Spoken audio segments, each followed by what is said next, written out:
Hi, c'est Léo. Ça dit quoi? This is CNN breaking news. With major breaking news. President Joe Biden has just announced that he is dropping out of the 2024 presidential race.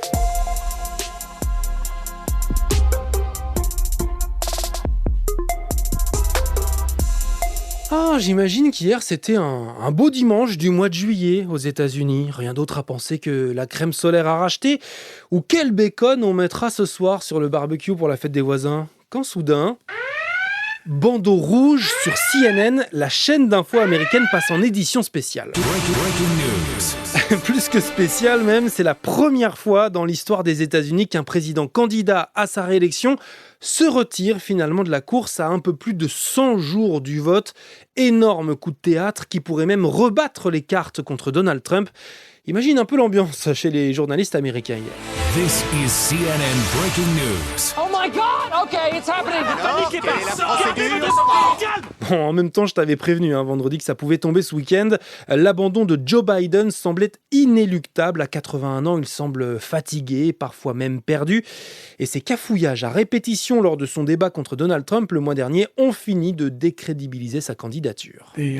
With the COVID, Avec le Covid, excuse me, with excusez-moi, avec dealing with tout ce qu'on a fait avec... everything we have to do with, look, Écoutez, if La campagne est donc relancée et à 3 mois et demi de la présidentielle, le 5 novembre prochain, le candidat pour remplacer Joe Biden semble tout trouver. Et c'est une candidate. I'm all for a woman in the White House. Une femme à la Maison-Blanche réclame cette militante démocrate. Pour l'instant, Joe Biden et d'autres poids lourds du parti apportent leur soutien à la vice-présidente Kamala Harris. Et quelque chose qui ne trompe pas sur ses chances d'être officiellement désignée candidate dans les prochains jours, c'est cette vidéo publiée par le parti républicain de Donald Trump quelques minutes à peine après l'abandon de Biden. Warning. The truth about Kamala Harris. Présenté comme dangereusement à gauche et responsable de la crise migratoire et surtout avec ce rire, son rire en boucle régulièrement moqué par Trump depuis quelques mois. Très fair-play. On voit que vous êtes un gentleman.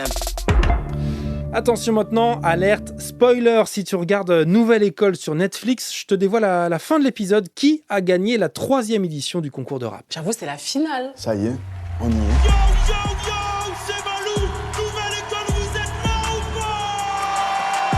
En France, une semaine de plus sans Premier ministre, mais Emmanuel Macron entend bien tourner la page des législatives et de la politique ce lundi matin.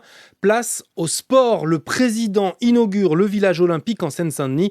Et à 4 jours des Jeux, plus de 4000 des 14 500 athlètes qui y vivront pendant 2 semaines sont déjà arrivés.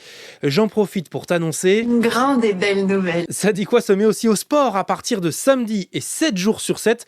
Épisodes spéciaux JO jusqu'à la cérémonie de clôture le 11 août. Publication des épisodes vers 10h comme tout au long de cet été. Maintenant, cette vidéo a plus de 2 millions de vues sur YouTube. Les gens veulent du sang, pouce vers le bas, c'est Rome. Il est fou, il est vraiment ravagé. Le rappeur Gims, invité de Loris pour une balade en voiture dans Paris sur la chaîne Station Service. C'est moins marrant qu'avec Pierre Ninet, mais le vrai problème avec Gims, c'est le complotisme. Et je comprends que là, il veut m'utiliser pour vacciner une full-up de monde au Congo. Le rappeur revient sur sa rencontre avec Bill Gates en décembre dernier et il l'assure. Personne n'est vacciné au Congo. Sauf que c'est faux. Mes collègues du Vrai ou Faux de France Info ont vérifié. Rien que l'été dernier, 23 millions d'enfants vaccinés en République démocratique du Congo, notamment contre la polio. Gims dit encore que Bill Gates fait des expériences en Afrique ou encore qu'il est impliqué dans l'affaire Epstein et le trafic sexuel d'enfants alors qu'il n'a jamais été cité dans ce dossier.